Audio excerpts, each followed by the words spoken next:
10th plus 2 ஒவ்வொரு ஆண்டும் தொடர்ந்து மாநில அளவில் பல சாதனைகளை புரிந்து வரும் நாமக்கல் குறிஞ்சி கல்வி நிறுவனங்களில் CBSE பாடத்திட்டத்தில் சீனியர் செகண்டரி பள்ளியாக தரம் உயர்த்தப்பட்டு IIT நீட் தேர்வுகளுக்கு பல வெற்றியாளர்களை உருவாக்கிய ஆசிரியர்களை முழு நேர ஆசிரியர்களாக பணியமர்த்தப்பட்டு தினம்தோறும் வகுப்புகள் நடைபெறும். குறிஞ்சி educational institution, Kavettipatti, Namakkal. Admission in progress. CBSE KG to 12. Contact 9025895176. Metric 6 to 12. Contact 9344567484. For online admission, log on to www.kurinjischoolnkl.in. Example 11.14. நம்ம லாஸ்ட் வீடியோவில் பார்த்தா அதே மாதிரி மாடல் தான் பாருங்கள். The probability density function of random variable x is given by f of x equal to k. 1 less than or equal to x less than or equal to 5, 0 otherwise. இதில் என்ன கேட்டிருக்காங்க பாருங்கள், ஃபைண்ட். ஃபஸ்ட்டு ஒன்று வந்து distribution ஃபங்க்ஷனாலும் cumulative டிஸ்ட்ரிபியூஷனாலும் நமக்கு same தான். Second வந்து p of x less than 3. Third subdivision p of 2 less than x less than 4. Fourth one p of 3 less than or equal to x. ஓகேவா? அப்போ நம்ம இந்த 4 சப்டிவிஷனையும் ஃபைண்ட் அவுட் பண்ணணும். இப்போ லாஸ்ட் சம்மில் இது டேரெக்டாக ஒரு ஃபங்க்ஷன் கொடுத்துருந்தாங்க. இதில் ஒரு வேரியபிள் எக்ஸ்ன்னு கேன்னு கொடுத்துருக்கு. நம்ம இந்த கே ஃபைண்ட் அவுட் பண்ணணும். அவங்க என்ன சொல்லிட்டாங்க, இந்த ஃபங்க்ஷன் வந்து ப்ராபபிலிட்டி டென்சிட்டி ஃபங்க்ஷன் சொல்லியிருக்காங்க இல்லையா? ஸோ நம்ம அதை வச்சுக்கிட்டு இந்த கே ஃபஸ்ட்டு ஃபைண்ட் அவுட் பண்ணி ப்ராபபிலிட்டி டென்சிட்டி ஃபங்க்ஷன் என்ன, அதாவது கே வேல்யூ இங்கே என்ன வருங்கிறத நம்ம சொல்லணும். இப்போ ஒரு ஃபங்க்ஷன் வந்து ப்ராபபிலிட்டி டென்சிட்டி ஃபங்க்ஷன் நம்ம என்னென்னு பார்த்துருப்போம். அதாவது நமக்கு நார்மலாகவே டென்சிட்டி ஃபங்க்ஷனோ மாஸ் ஃபங்க்ஷனோ சொன்னாவே அது டோட்டல் ப்ராபபிலிட்டி 1. இதே டென்சிட்டி ஃபங்க்ஷன் அப்படிங்கும்போது நம்ம கண்டினியூஸ் ரேண்டம் வேரியபிளுக்கு சொல்லுவோமா, அப்போ அதோட இன்டெக்ரல் வேல்யூ 1. அதாவது integral -∞ to ∞ f of x dx equal to 1. இப்போ இதில் பார்த்தீங்கன்னா நமக்கு லிமிட்டு 1 to 5 தான் அந்த ஃபங்க்ஷனே டிஃபைன் பண்ணியிருக்காங்க. அப்போ 1 to 5 தவிர 1க்கு லெஃப்ட் சைடும் சரி 5க்கு ரைட் சைடும் சரி அந்த ஃபங்க்ஷனோட வேல்யூ 0. இதோட மீனிங் அதுதான். அதாவது 1 to 5ல் கே அதர்வைஸ் 0 அப்படின்னு அதான் மீனிங். 1 to 5ல் ஃபங்க்ஷனை கேன்னு டிஃபைன் பண்ணியிருக்காங்க. 1க்கு லெஃப்ட் சைட் 5க்கு ரைட் சைட் இந்த ஃபங்க்ஷனோட வேல்யூ நமக்கு 0. ஸோ அப்போ இதை வச்சு நம்ம ஃபஸ்ட்டு என்ன பண்ணணும், கே வேல்யூ ஃபைண்ட் அவுட் பண்ணணும். இதோட சொல்யூஷன் பாருங்கள். கிவன் எஃப் ஆஃப் எக்ஸ் என்ன பாருங்கள், K 1 less than or equal to x less than or equal to 5, 0 otherwise. இப்போ இந்த ஃபங்க்ஷன் நமக்கு என்னென்னு சொல்லியிருக்காங்க பாருங்கள், density function, probability density function. அப்போ எஃப் ஆஃப் எக்ஸுங்கிறது ப்ராபபிலிட்டி டென்சிட்டி ஃபங்க்ஷன். அதான் நமக்கு என்ன condition, integral -∞ to ∞ f of x dx equal to 1. Since f of x is a பிடிஎஃப்ங்கிறது என்னது, ப்ராபபிலிட்டி டென்சிட்டி ஃபங்க்ஷன். அப்போ integral -∞ to ∞ f of x dx equal to 1. ஆக்சுவலாக அந்த -∞ to ∞ நம்ம இந்த 1 to 5 வச்சு எப்படி ஸ்ப்ளிட் பண்ணலான்னா, -∞ to 1 + 1 to 5 + 5 to ∞. நீ அவ்வளோ தூரம் போட தேவையில்லை. இந்த எந்த இன்டர்வல் அந்த ஃபங்க்ஷனை டிஃபைன் பண்ணியிருக்கோ அதை மட்டும் நீ சொன்னால் போதும். ரிமைனிங்கெல்லாம் அங்கே என்ன மீனிங் நமக்கு 0. அப்போ -∞ to ∞ 1 to 5 மட்டும் தான் டிஃபைன் பண்ணியிருக்காங்க. ஸோ அப்போ integral 1 to 5 f of x dx equal நமக்கு என்ன வரும், 1. ஸோ அப்போ விச் இம்ப்ளைஸ் இன்டெக்ரல் 1 to 5 இங்கே f of x ஓட வேல்யூ நமக்கு என்ன பாருங்கள், k. ஸோ இப்போ integral 1 to 5 k dx equal to 1. Integral 1 to 5 k into dx equal to 1. So இப்போ கேவை இன்டெக்ரலுக்கு அவுட் சைடு எடுத்துட்டாங்க, என்ன இருக்குது, இன்டெக்ரல் டிஎக்ஸா. இன்டெக்ரல் டிஎக்ஸ் தெரியும் நமக்கு. இன்டெக்ரல் டிஎக்ஸ் என்ன, எக்ஸு. அதாவது இன்டெக்ரல் 1 into dx தாங்க ஆக்சுவலாக. அப்போ x power 0 அப்படிங்கும்போது நமக்கு x power 1/1. ஸோ அப்போ எக்ஸ்ன்னு கிடைக்கும். k into x லிமிட் என்ன, 1 to 5 equal to 1. ஸோ அப்போ k into upper limit minus lower லிமிட்டா. ஸோ அப்போ k into அப்பர் லிமிட் என்ன, 5 மைனஸ் லோயர் லிமிட் 1. ஸோ அப்போ k into 5 minus 1 equal to 1. 5 minus 1 நமக்கு என்னது, 4. ஸோ அப்போ 4k equal to 1. 4k equal to 1 அப்படின்னா k value என்ன பாருங்கள், 1/4. ஸோ அப்போ 4k equal to 1 அப்படின்னா k equal to 1/4 கிடைக்குதா. ஸோ அப்போ இந்த ஃபங்க்ஷன் வந்து ப்ராபபிலிட்டி டென்சிட்டி ஃபங்க்ஷனாக இருக்கிறதுனால நமக்கு k வேல்யூ என்ன கிடைக்குது, 1/4 கிடைக்குது. அப்போ தேர்ஃபோர் ப்ராபபிலிட்டி டென்சிட்டி ஃபங்க்ஷன் என்ன வந்துடும், f of x equal to இங்கே 1/4. 1 less than or equal to x less than or equal to 5, 0 otherwise. அதான் அங்கே சொல்லிக்க பாருங்கள். Therefore the probability density function is f of x equal to கேக்கு பதிலாக என்ன போட்டுக்கிறோம், 1/4. லிமிட் வேல்யூ என்ன, 1 to 5 அண்ட் 0 அதர்வைஸ். ஓகேவா? இப்போ தான் நம்ம டிஸ்ட்ரிபியூஷன் ஃபங்க்ஷனுக்கே வரோம். ஏன்னா ஃபஸ்ட்டு கே ஃபைண்ட் அவுட் பண்ணால் தான் நம்ம ஃபர்தராக ஸ்டெப்ஸ் இங்கே போட முடியும். அதனால் ஃபஸ்ட்டு கே ஃபைண்ட் அவுட் பண்ணிக்கிறோம். கே ஃபைண்ட் அவுட் பண்ணி ப்ராபபிலிட்டி டென்சிட்டி ஃபங்க்ஷன் என்ன அப்படிங்கிறத ஃபஸ்ட்டு இங்கே எழுதிக்கிறோம். அப்போ இந்த ப்ராபபிலிட்டி டென்சிட்டி ஃபங்க்ஷன் அப்படிங்கிறது என்ன, f of x வந்து 1/4. இந்த limit lies between 1 and 5, 0 otherwise. ஓகேவா? ஃபஸ்ட் கொஸ்டின் நமக்கு என்ன, டிஸ்ட்ரிபியூஷன் ஃபங்க்ஷன். நம்ம ஆல்ரெடி பார்த்துருக்கோம். டிஸ்ட்ரிபியூஷன் ஃபங்க்ஷன் அப்படின்னாலும் குமுலேட்டிவ் டிஸ்ட்ரிபியூஷன் ஃபங்க்ஷன் நமக்கு என்ன தான், சேம் தான். அப்போ டிஸ்ட்ரிபியூஷன் ஃபங்க்ஷன் அப்படிங்கும்போது கேபிட்டல் எஃப் ஆஃப் எக்ஸா கேபிட்டல் எஃப் ஆஃப் எக்ஸ்ங்கிறது என்னென்னு பார்த்தோம், P of X less than or equal to X. இந்த ஃபார்முலா எல்லாமே முன்னாடி பார்த்தது தான். கேபிட்டல் எஃப் ஆஃப் எக்ஸ் அப்படிங்கிறது P of X less than or equal to X equal to integral minus infinity to X. ஏன்னா எக்ஸுக்கு முன்னாடி, அப்போ minus infinity to X F of you du. அதாவது எக்ஸை விட கம்மி. X less than or equal to எக்ஸ்னா என்ன மீனிங், நம்ம எடுத்துக்கிற வேல்யூஸ் எல்லாமே எக்ஸை விட கம்மி. அப்போ இதில் அப்பர் வேல்யூ என்னது எக்ஸ், லோயர் வேல்யூ நமக்கு என்னது minus infinity. So minus infinity to x limit எக்ஸில் வரதுனால ஃபங்க்ஷனை யூவில் எடுத்துக்கிறோம். அப்போ minus infinity to X F of you du. இப்போ இந்த சம பொறுத்த வரைக்கும் நம்ம லிமிட் எப்படி வரும்னா, அவங்க ஃபங்க்ஷன் டிஃபைன் பண்ணியிருக்க வேல்யூஸை பொறுத்து தான் நமக்கு லிமிட்டு. நமக்கு டோட்டல் லிமிட் அப்படிங்கிறதுனா minus infinity to plus infinity. அவங்க லிமிட் டிஃபைன் பண்ணியிருக்கிறது எதில் மட்டும்தான் 1 to 5. அப்போ இதை மட்டும் மார்க் பண்ணிக்கோங்க. அப்போ லிமிட் வந்து minus infinity to 1, 1 to 5, 5 to இன்ஃபினிட்டின்னு ஸ்ப்ளிட் ஆகும். ஸோ இப்போ நம்ம இதை வச்சு நம்ம என்ன பண்ணுறோம் அப்படின்னா, குமுலேட்டிவ் டிஸ்ட்ரிபியூஷன் ஃபங்க்ஷன், அதாவது டிஸ்ட்ரிபியூஷன் ஃபங்க்ஷன் ஃபைண்ட் அவுட் பண்ணுறது. அதாவது கேபிட்டல் எஃப் ஆஃப் எக்ஸ் இது மைனஸ் இன்ஃபினிட்டி டு 1ல் என்ன வரும், 1 to 5ல் என்ன வரும். ஏன்னா நமக்கு ஸ்மால் எஃப் ஆஃப் எக்ஸ் தெரியும், 1 to 5ல் 1/4, அதர்வைஸ் 0ன்னு பார்த்தோமா. அது மாதிரி capital F of x define பண்ணுறோம். அதாவது 1 to 5ல் என்ன, லெஸ் தேன் 1ல் என்ன, 1 to 5ல் என்ன, அடுத்து வந்து கிரேட்டர் தென் 5ல் என்ன அப்படிங்கிறத இங்கே ஃபைண்ட் அவுட் பண்ண போகிறோம். நம்ம ஃபஸ்ட் லிமிட் நம்ம என்ன எடுத்துக்கிறோம் பாருங்கள், X when x belongs to minus infinity 1. அப்போ அந்த எக்ஸோட வேல்யூ நமக்கு எதுலேருந்து எது வரைக்கும், மைனஸ் இன்ஃபினிட்டிலேருந்து +1 வரைக்கும் எடுத்துக்கிறோம். புரியுதா, மைனஸ் இன்ஃபினிட்டிலேருந்து +1. இந்த 1 வந்து நம்ம என்ன பண்ணுறோம் அப்படின்னா ஓப்பன், இந்த குட்டியாக ரவுண்டு மாதிரி போட்டிருக்கோம் இல்லையா, இது வந்து நமக்கு என்ன அப்படின்னா ஓப்பன் இன்டர்வல் அப்படிங்கும்போது இந்த குட்டியாக ரவுண்ட் மாதிரி போடுவோம். அப்போ இந்த ஓப்பன் இன்டர்வல் அப்படிங்கும்போது அதில் 1ங்கிற வேல்யூக்கு முன்னாடி, அதனால் நம்ம அதை என்னென்னு எடுத்துக்கிறோம், எக்ஸ்ன்னு எடுத்துக்கிறோம். ஓகேவா, பாருங்கள். இப்போ capital when x belongs to limit எதுலேருந்து எது வரைக்கும் எடுத்துக்கிறேன், மைனஸ் இன்ஃபினிட்டிலேருந்து 1 வரைக்கும் எடுத்துக்கிறோம். அதில் மைனஸ் இன்ஃபினிட்டி டு 1 அப்படிங்கும்போது நம்ம ஓப்பன் இன்டர்வல் 1 எடுக்கிறனால அது 1க்கு முன்னாடி வேல்யூஸ் வரைக்கும் வரும். அதனால் அதை நம்ம என்னென்னு எடுத்துக்கிறோம், எக்ஸ்ன்னு எடுத்துக்கிறோம். So minus infinity to X F of U டிங்கிறது ஃபார்முலாவா. ஸோ மைனஸ் இன்ஃபினிட்டி டு இங்கே 1க்கு பதில் நம்ம என்ன போட்டுக்கணும், எக்ஸ்ன்னு போட்டுக்கணும். ஏன்னா 1 வரல ஓப்பன் ப்ராக்கெட், அப்போ அது முன்னாடி வேல்யூஸ் வரைக்கும். ஸோ அப்போ இங்கே எக்ஸு. அப்போ மைனஸ் இன்ஃபினிட்டி டு 1 அப்படிங்கும்போது நமக்கு அதோட ஃபங்க்ஷனோட வேல்யூ நமக்கு என்ன பாருங்கள், அதர்வைஸில் வந்துடுமா 0. ஏன்னா 1 to 5ல் மட்டும்தான் value. Minus infinity to 0, minus infinity to 1ல் அதோட வேல்யூ நமக்கு என்ன பாருங்கள் 0. அப்போ 0 இன்ட்டு டியூன்னு வருமா, 0 இன்ட்டு டி அப்படிங்கும்போது அந்த ஆன்சர் நமக்கு என்ன ஆகிடும், 0 ஆகிடும். அப்போ capital F of X equal to 0ன்னு கிடச்சிடும். எப்போ X belongs to minus infinity 1, that is X less than 1 அப்படிங்கும்போது அதோட வேல்யூ நமக்கு என்ன பாருங்கள் 0. ஓகேவா. அப்போ அடுத்த இன்டர்வல் என்ன, 1 to 5, 1 to 5. அப்போ இதில் வந்து பார்த்தீங்கன்னா நம்ம 1 ஓப்பன் இன்டர்வல் எடுத்தோமா, அதனால் அடுத்தது 1 இன்க்ளூட் பண்ணிக்கிற க்ளோஸ்ட் இன்டர்வல் எடுக்கிறோம். 5 அப்படிங்கிறது நமக்கு என்னது ஓப்பன் இன்டர்வல் எடுத்துக்கிறோம். ஓகேவா, 5 அப்படிங்கிறத விட்டுட்டு 1லேருந்து 5 வரைக்கும் எடுத்துக்கிற, அதில் 5 வந்து எக்ஸப்ட். ஓகேவா. இப்போ நமக்கு when x belongs to 1 to 5. இப்போ கேபிட்டல் எஃப் ஆஃப் எக்ஸ் அப்படிங்கிறதுனா நம்ம என்ன லிமிட் எடுத்தாலும் சரி, குமுலேட்டிவ் அப்படிங்கிறது அதோட ப்ரீவியஸ் லிமிட்டை நம்ம சேர்த்து எடுத்துக்கணும். கேபிட்டல் எஃப் ஆஃப் எக்ஸ்க்கு என்ன formula, minus infinity to X F of you du. அப்போ லிமிட் பாருங்கள் நமக்கு 1 to 5 அப்படிங்கும்போது இந்த மாதிரி வருமா. அப்போ இதோட ப்ரீவியஸ் லிமிட் என்ன, மைனஸ் இன்ஃபினிட்டி டு 1. அப்போ அதோடய சேர்த்து தான் நம்ம அதையும் ஆட் பண்ணி தானே எடுக்கணும். அப்போ என்ன வரும், இது minus infinity to 1 plus 1 to 5 வரும். ஆனால் இங்கே லெஸ் தேன் 5 அப்படிங்கிறதுனால, லெஸ் தேன் 5 அப்படிங்கிறனால நமக்கு என்ன வந்துடும் பாருங்கள், எக்ஸ்ன்னு வந்துடும். லெஸ் தேன் 5னால என்ன வந்துடும், எக்ஸ்ன்னு வந்துடும். ஓகேவா, லெஸ் தேன் 5 அப்படிங்கும்போது நமக்கு என்ன வந்துடும் பாருங்கள், எக்ஸ்ன்னு வரும். அப்போ மைனஸ் இன்ஃபினிட்டி டு 1 to எக்ஸ்ன்னு வரும். இங்கே என்ன போடக்கூடாது பாருங்கள், 5 போடக்கூடாது. ஏன் 5க்கு பதில் நம்ம என்ன போட்டுக்கிறோம், எக்ஸ்ன்னு போட்டுக்கிறோம். சரியா, ஏன்னா இது லெஸ் தேன் 5. பாருங்கள் இங்கே ஓப்பன் ப்ராக்கெட், இந்த ப்ராக்கெட்டுக்கும் இந்த ப்ராக்கெட்டுக்கும் டிஃப்ரென்ஸ் ஆல்ரெடி படிச்சிருப்போம். இது வந்து ஓப்பன் ப்ராக்கெட். ஓப்பன் ப்ராக்கெட் அப்படிங்கும்போது இதை இன்க்ளூட் பண்ணக்கூடாது. இந்த மாதிரி க்ளோஸ்டு ப்ராக்கெட் போட்டால் தான் அந்த வேல்யூஸை நம்ம இன்க்ளூட் பண்ணிக்கணும். அப்போ இதில் 5 இன்க்ளூட் பண்ணாதனால 5க்கு முன்னாடி வேல்யூ அது எக்ஸுங்கன்னு எடுத்துக்கிறோம். ஏன்னா 5க்கு முன்னாடி எதுவும் நமக்கு தெரியாது இல்லையா, அதனால் எக்ஸ்ன்னு எடுத்துக்கிறோம். புரியுது. அப்போ minus infinity to 1 plus 1 to எக்ஸ்ன்னு அந்த லிமிட் வந்து ஸ்ப்ளிட் ஆகும். So minus infinity to 1 F of you du plus 1 to X F of U டியூன்னு வந்துடுங்க. 5 போட்டக்கூடாது.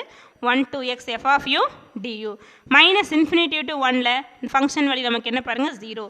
ஏன்னா 1 to 5ல் தானே ஸ்ப்ளிட் லிமிட் வந்து டிஃபைன் பண்ணியிருக்காங்க. அப்போ மைனஸ் இன்ஃபினிட்டி டு 1ல் ஃபங்க்ஷன் வழி நமக்கு என்ன பாருங்கள் 0. அப்போ 0 இன்ட்டு டியூ ப்ளஸ் 1 to எக்ஸா. அப்போ 1 to எக்ஸ் அப்படிங்கும்போது இங்கே 1 to 5 அந்த லிமிட்டுக்குள்ளே வந்துடும் இல்லையா. அப்போ ஃபங்க்ஷன் வழி நமக்கு என்ன பாருங்கள் 1/4. அப்போ integral 1 to X F of u என்ன 1/4 இன்ட்டு டியூ. அப்போ 0 இன்ட்டு டியூங்கும்போது அதோட வேல்யூ நமக்கு என்ன வேல்யூ 0 ப்ளஸ் 1/4 இன்டெக்ரலுக்கு வெளில போட்டலாமா? அப்போ 1/4 integral 1 to x into du. So இப்போ 1/4 இன்ட்டு இன்டெக்ரல் du தெரியும். இன்டெக்ரல் dxனா எக்ஸ்ன்னு போடுவோம் இல்லையா? ஸோ இப்போ இன்டெக்ரல் du அப்படிங்கும்போது நமக்கு என்ன வந்துடும்? u. லிமிட் என்ன? 1 to x. ஸோ இப்போ 1/4 into u limit 1 to x. ஸோ இப்போ 1/4 இன்ட்டு இங்கே யூக்கு பதிலாக x போடுங்க -1 upper limit minus lower limit. அப்போ என்ன வந்துடும்? x மைனஸ் 1 வருமா? ஸோ 1/4 இன்ட்டு எக்ஸ் மைனஸ் 1. இப்போ அந்த கேபிட்டல் எஃப் ஆஃப் எக்ஸோட வேல்யூ என்ன பாருங்கள்? 1/4 into X minus 1 when x belongs to 1,5. 1ங்கிறது க்ளோஸ் இன்டர்வல் எடுத்துக்கிறேன், 5ங்கிறது ஓப்பன் இன்டர்வல். ஓகேவா? அப்போ கேபிட்டல் எஃப் ஆஃப் எக்ஸோட value 1/4 into X minus 1 when x belongs to 1,5. that is 1 less than or equal to x less than 5 எடுத்துக்கிறோம். ஓகேவா? அடுத்தது என்னது? 5 to infinity when x belongs to 5, எடுத்துக்கிறோம். அப்போ 5 வந்து இங்கே ஓப்பன் எடுத்தோம்னா நாங்கள் க்ளோஸில் எடுத்துக்கிறேன், இன்ஃபினிட்டிவ். அப்போ 5, அப்படிங்கும்போது இது ஃபுல்லாகவே நமக்கு பாருங்கள். அப்போ அப்பர் லிமிட் மட்டும் என்ன எடுத்துக்கிறேன்? எக்ஸ்ன்னு எடுத்துக்கிறேன். ஏன்னா அதோட ப்ரீவியஸ் வேல்யூ. அப்போ என்ன சொல்கிறோம்? Integral -∞ to x f of u dங்கிறது நமக்கு ஃபார்முலா. இதுக்கு cumulative capital F of X equal to -∞ to x f of u du. So which is equal to இது என்ன வரும்? 5 to infinity. அதோட ப்ரீவியஸ் லிமிட் என்ன? 0 -∞ to 1 plus 1 to 5 வருமா? அப்போ இதை சேர்த்து ஆட் பண்ணி எடுத்துக்கணும். அப்போ என்ன வரும் பாருங்கள்? Limit -∞ to 1 f of u du plus 1 to 5 f of u du plus 5 to final value நமக்கு என்ன பாருங்கள்? இன்ஃபினிட்டிவ் ஓப்பன் ப்ராக்கெட்னால நமக்கு அந்த வேல்யூவை நம்ம என்ன எடுத்துக்கிறோம்? எக்ஸ்ன்னு எடுத்துக்கிறோம். -∞ to 1 f of u du plus 1 to 5 f of u du plus 5 to x f of u duன்னு வரும். ஓகேவா? அப்போ -∞ to 1 அப்படிங்கும்போது நமக்கு ஃபங்க்ஷன் வேல்யூ என்ன பாருங்கள்? ஏன்னா 1 to 5 மட்டும் தான் டிஃபைன் பண்ணியிருக்காங்க, ரிமைனிங் எல்லாமே 0. அப்போ -∞ to 1லையும் 0 தான், 5 to xலையும் நமக்கு 0. அப்போ 1 to 5 மட்டும் தானே டிஃபைன் பண்ணியிருக்காங்க. அப்போ என்ன வரும் பாருங்கள்? -∞ to 1 0 into du plus integral 1 to 5 f of u என்ன பாருங்கள்? 1/4. அப்போ 1/4 இன்ட்டு du ப்ளஸ் 5 to xயில் அதோட ஆன்சர் லிமிட் என்ன பாருங்கள்? 0. அப்போ 0 இன்ட்டு du. ஸோ அப்போ இதோட வேல்யூ 0, இதோட வேல்யூ 0. இங்கே மட்டும் என்ன வந்து 1/4 அவுட் சைடு போட்டோன்னா 1/4 இன்டெக்ரல் 1 to 5 duன்னு வருமா? அப்போ இதுவும் 0, இதுவும் 0. அப்போ இதை மட்டும் நம்ம இன்டெக்ரல் பண்ணால் போதும். இங்கே என்ன வரும்? 1/4 இன்ட்டு இன்டெக்ரல் du என்ன வந்துடும்? uன்னு வருமா? லிமிட் என்ன? 1 to 5. லிமிட் என்ன பாருங்கள்? 1 to 5. அப்போ 1/4 இன்ட்டு u லிமிட் வந்து 1 to 5. ஸோ 1/4 into upper limit minus lower limit போடுவோமா? Upper limit minus lower limit. Upper limit என்ன? 5 மைனஸ் லோயர் லிமிட் என்ன? 1. அப்போ 5 - 1 என்ன வரும்? 4/4. அதோட ஆன்சர் நமக்கு என்ன கிடச்சிடும்? ஈக்குவல் டு 1ன்னு கிடைக்கும். எப்போவுமே நம்ம லாஸ்ட்டாக எடுக்கிற அந்த லிமிட்டோட குமுலேட்டிவ் வேல்யூ என்ன வரும்? 1ன்னு வரும். ஏன்னா அது எல்லாத்தையும் சேர்த்து ஆட் பண்ணும்போது நமக்கு டோட்டல் ப்ராபபிலிட்டி வேல்யூ கிடைக்கும். அப்போ கேபிட்டல் எஃப் ஆஃப் எக்ஸோட வேல்யூ 1. எப்போ பாருங்கள்? when x belongs to 5, so இப்போ x belongs to -∞, 1 அப்படின்னா capital F of x 0, x belongs to closed interval 1, open interval 5 போட்டால் அதோட கேபிட்டல் எஃப் ஆஃப் எக்ஸோட வேல்யூ 1/4 இன்ட்டு எக்ஸ் மைனஸ் 1. அடுத்து x belongs to 5, capital F of X equal to 1. அப்போ cumulative distribution function கேட்டிருக்காங்க இல்லையா? இப்போ distribution function capital F of எக்ஸோட value பாருங்கள், x less than 1, அதாவது -∞, 1 அப்படிங்கும்போது x less than 1 அப்படிங்கும்போது அந்த கேபிட்டல் எஃப் ஆஃப் எக்ஸோட வேல்யூ 0. அடுத்து 1 to 5ல் அதோட value 1/4 into X minus 1. 1 to 5ல் அதாவது ஆக்சுவலாக இங்கே ஓப்பன் போட்டிருக்கோம், இங்கே க்ளோஸ்டு போட்டுக்கூட அவங்க கொடுத்துருக்கிற இன்டர்வல் வச்சு இங்கே எழுதியிருக்கோம், அவ்வளோதான். பாருங்கள்,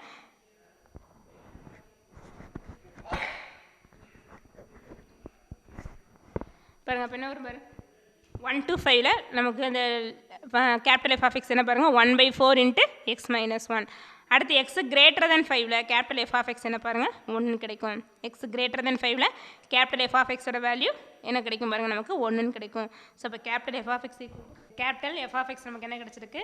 எக்ஸ் லெஸ் தேன் 1 அப்படிங்கும்போது 0. 1 to 5ல் 1/4 into X minus 1. Greater than 5ல் நமக்கு என்ன வந்துடுது பாருங்கள்? 1ன்னு கிடச்சிடும். இப்போ அதில் ஸ்மால் எஃப் ஆஃப் எக்ஸ் பார்த்திங்க அப்படின்னா 1 to 5ல் மட்டும்தான் டிஃபைன் பண்ணியிருப்பாங்க 1/4ன்னு. But X less than 1, X greater than 1, greater than 5 ரெண்டுலேயுமே நமக்கு என்ன வந்திருக்கும்? 0. சரி பாருங்கள், இதில் செகண்ட் சப்டிவிஷன் என்ன கேட்டிருக்காங்கன்னா P of x less than 3. P of x less than 3 இது நமக்கு கண்டினியூஸ் டிஸ்ட்ரிபியூஷன் இல்லையா? அதனால் எக்ஸ் லெஸ் தேன் 3நாலும் X less than or equal to 3நாலும் நமக்கு சேம் தான். ஏன்னா இதே வந்து டிஸ்க்ரீட்டாக இருந்த அப்படின்னா ஈக்குவல் லெஸ் தேன் 3யோட ஈக்குவல் டு 3 அப்படிங்கும்போது நமக்கு டிஃப்ரென்ஸ் இருக்குது. ஏன்னா லெஸ் தேன் 3 அப்படிங்கும்போது இதில் 3 வராது. இதில் 3யோட சேர்த்து வரும். ஆனால் கண்டினியூஸில் நமக்கு எடுத்துக்கிறது ஒரு சர்டன் இன்டர்வல் தான். அப்போ எக்ஸ் லெஸ் தேன் 3 அப்படிங்கிறதும் X less than or equal to 3ங்கிறது நமக்கு சேம். இது வந்து குமுலேட்டிவ் ஃபார்மா P of X less than or equal to X. அப்போ எஃப் ஆஃப் எக்ஸ்னு எழுதலாம் இல்லையா? இப்போ P of X less than or equal to 3 நம்ம எப்படி இருக்கிறோம்? எஃப் ஆஃப் 3ன்னு எழுதுகிறோம். எஃப் ஆஃப் 3 அப்படிங்கும்போது கேபிட்டல் எஃப் ஆஃப் எக்ஸ் என்ன டிஃபைன் பண்ணியிருக்கோம்?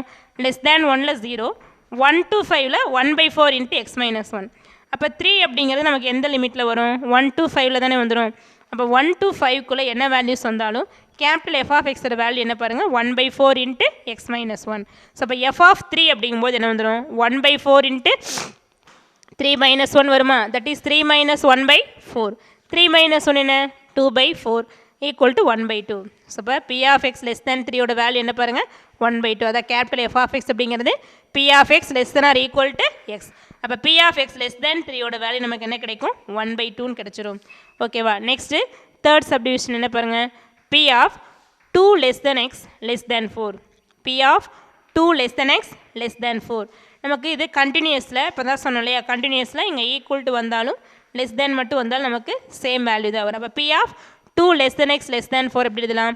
B of 2 less than or equal to X less than or equal to 4 அப்படின்னு எழுதிக்கலாம். இல்லை நீ அப்படியே வச்சுக்கிட்டே கூட இது போடலாம். அப்படி எழுதணுங்கிறது நெசசரி இல்லை. ஓகேவா? நமக்கு P of A less than or equal to X less than or equal to பிக்கு என்ன ஃபார்முலா படிச்சிருக்கோம்? F of B minus F of A, அதாவது integral A to B F of X dx. Integral A to B small f of X dx. Small f of எக்ஸை integral பண்ணால் capital F of X, upper limit B, lower limit A. அப்போ F of B minus F of ஏன்னு கிடைக்குமா? இது already ஒரு ஃபார்முலாவே பார்த்துருக்கோம், last சம்லையும் use பண்ணியிருக்கோம். அப்போ பி ஆஃப் இங்கே லெஸ் தேன் போட்டாலும் சரி, less than or equal to போட்டாலும் இதே சேம் ஃபார்முலா தான். அப்போ என்ன வந்துடும்? F of B minus F of A. அப்போ P of 2 less than X less than 4க்கு என்ன வந்துடும்? F of 4 minus F of 2ன்னு வருமா? P of 2 less than X less than 4 அப்படிங்கும்போது என்ன வந்துடும்? F of 4 minus F of 2. F of 4 minus F of 2. இப்போ 4 அப்படிங்கிறது எந்த லிமிட் பிட்வீன் இருக்குது? 1 to 5. அப்போ 1 to 5க்குள்ளே என்ன வேல்யூஸ் வந்தாலும் நமக்கு கேபிட்டல் எஃப் ஆஃப் எக்ஸ் என்ன? 1/4 இன்ட்டு எக்ஸ் மைனஸ் 1. அப்போ 4 அப்படிங்கிறது லைஸ் பிட்வீன் 1 and 5. அப்போ எஃப் ஆஃப் 4 அப்படிங்கும்போது என்ன வந்துடும்? 1/4 into 4 minus 1. 1/4 into 4 minus 1 minus F of 2. அதே போல் 2ங்கிறது எந்த லிமிட்டில் தான் வரும்? நமக்கு 1 to 5க்குள்ளே தான் வரும். அப்போ 1 to 5 அப்படிங்கும்போது ஃபங்க்ஷன் என்ன? 1/4 இன்ட்டு எக்ஸ் மைனஸ் 1. அப்போ that is F of 2 equal to 1/4 into 2 minus 1. So இப்போ 4 மைனஸ் 1 நமக்கு என்ன? 3/4 வருமா? 1/4 இன்ட்டு 4 மைனஸ் 1னா 3/4. 1/4 இன்ட்டு 2 மைனஸ் 1, 2 மைனஸ் 1 என்ன? 1/4. ஸோ இப்போ 3/4 மைனஸ் 1/4 நமக்கு என்ன கிடைக்கும்? 2/4. 3/4 மைனஸ் 2/4 1/4. அப்போ இதை கேன்சல் பண்ணால் 1/2ன்னு கிடைக்குமா? ஸோ இப்போ P of 2 less than X less than 4ஓட வேல்யூ நமக்கு என்ன கிடச்சிரும் பாருங்க? 1/2ன்னு கிடைக்கும். ஸோ இப்போ P of 2 less than X less than 4 equal to 1/2ன்னு கிடச்சிடும். ஓகேவா? அடுத்து அதில் ஃபோர்த்து சப்டிவிஷன் என்ன பாருங்கள்? P of 3 less than or equal to X. Fourth subdivision P of 3 less than or equal to X. இப்போ பி ஆஃப் அதாவது 3 less than or equal to X நம்ம எப்படி எழுதலாம் பாருங்கள்? X greater than or equal to 3ன்னு எழுதலாமா? X greater than or equal to 3. ஏன்னா ரெண்டு சேம் மீனிங் தான்.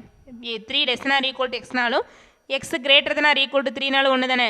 இப்போ இதில் பார்த்தீங்க அப்படின்னா இந்த ஃபார்ம் யூஸ் பண்ணணும். கீழே பாருங்கள், P of X less than or equal to x. அதாவது நம்ம ஒரு பர்டிகுலராக ஒரு எக்ஸ் வேல்யூஸ் எடுக்கும்போது இப்போ சப்போஸ் நம்ம ப்ராபபிலிட்டி எக்ஸ் வேல்யூஸ் வந்து இப்போ 2லேருந்து ஒரு 5 வரைக்கும் டிஃபைன் பண்ணுறோம் அப்படின்னா அந்த 2க்குரிய ப்ராபபிலிட்டி, அதே போல் 2விட அதிகமான ப்ராபபிலிட்டி, அந்த 2க்கு ஈக்குவலான ப்ராபபிலிட்டி எல்லாத்தையும் ஆட் பண்ண நமக்கு என்ன வரும்? 1ன்னு தான் வரும். நம்ம P of X greater than or equal to 2 plus P of X less than 2 equal to 1ன்னு சொல்லலாம் இல்லையா? அதை தான் நம்ம எப்படி எழுதியிருக்கோம்? இங்கே எக்ஸ்னு வச்சு எழுதியிருக்கோம். அப்போ P of X greater than or equal to X plus P of X less than X equal to 1. அப்போ therefore P of X greater than or equal to X என்ன வந்துடும்? 1 minus P of X less than எக்ஸ்னு வருமா? நமக்கு P of X less than X அப்படிங்கிறதுனா F of X. இங்கே equal to போட்டாலும் சரி, கண்டினியூஸ்னா டிஸ்கிரீட்னா கண்டிப்பாக ரெண்டுக்கும் டிஃப்ரென்ஸ் இருக்குது. கண்டினியூஸ் அப்படிங்கும்போது நம்ம லெஸ் தேன் ஈக்குவல் டு போட்டாலும் லெஸ் தேன் மட்டும் போட்டாலும் நமக்கு சேம் மீனிங் தான். அப்போ இது என்ன வந்துடும்? 1 மைனஸ் எஃப் ஆஃப் எக்ஸ்னு வருமா? So P of X greater than or equal to X equal to 1 minus P of X less than X, that is F of X. அதான் இங்கே மேலே யூஸ் பண்ணியிருக்கோம் பாருங்கள். அப்போ P of X greater than or equal to 3 எப்படி எழுதலாம்? 1 minus P of X less than 3ன்னு எழுதலாமா?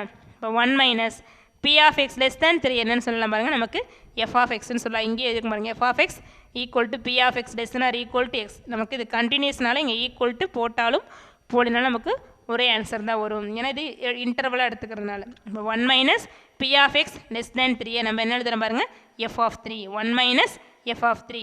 நீ எஃப் ஆஃப் 3 போட தேவையில்லை, ஏன்னா நம்ம எஃப் ஆஃப் 3 அந்த ஃபஸ்ட்டு சப்டிவிஷன்லேயே ஃபைண்ட் அவுட் பண்ணியிருக்கோம். பாருங்கள் எஃப் ஆஃப் 3யோட வேல்யூ என்ன பாருங்கள், 1/2. அப்போ 1 மைனஸ் 1/2 இங்கே யூஸ் பண்ணிக்கிறோம். 1 minus 1/2 P of X less than 3 அப்படிங்கும்போது என்ன வந்துடும், capital F of 3. So 1 minus 1/2ன்னு கிடைக்கும். 1 மைனஸ் 1/2 அப்படிங்கும்போது நமக்கு என்ன வந்துடும், 1/2. அப்போ P of 3 less than or equal to எக்ஸோட வேல்யூ நமக்கு என்ன கிடைக்கும், 1/2ன்னு கிடைச்சிடும். P of X less than or equal to P of 3 less than or equal to எக்ஸோட வேல்யூ நமக்கு என்ன கிடைக்கும் பாருங்கள், 1/2ன்னு கிடைச்சிடும். ஓகேவா?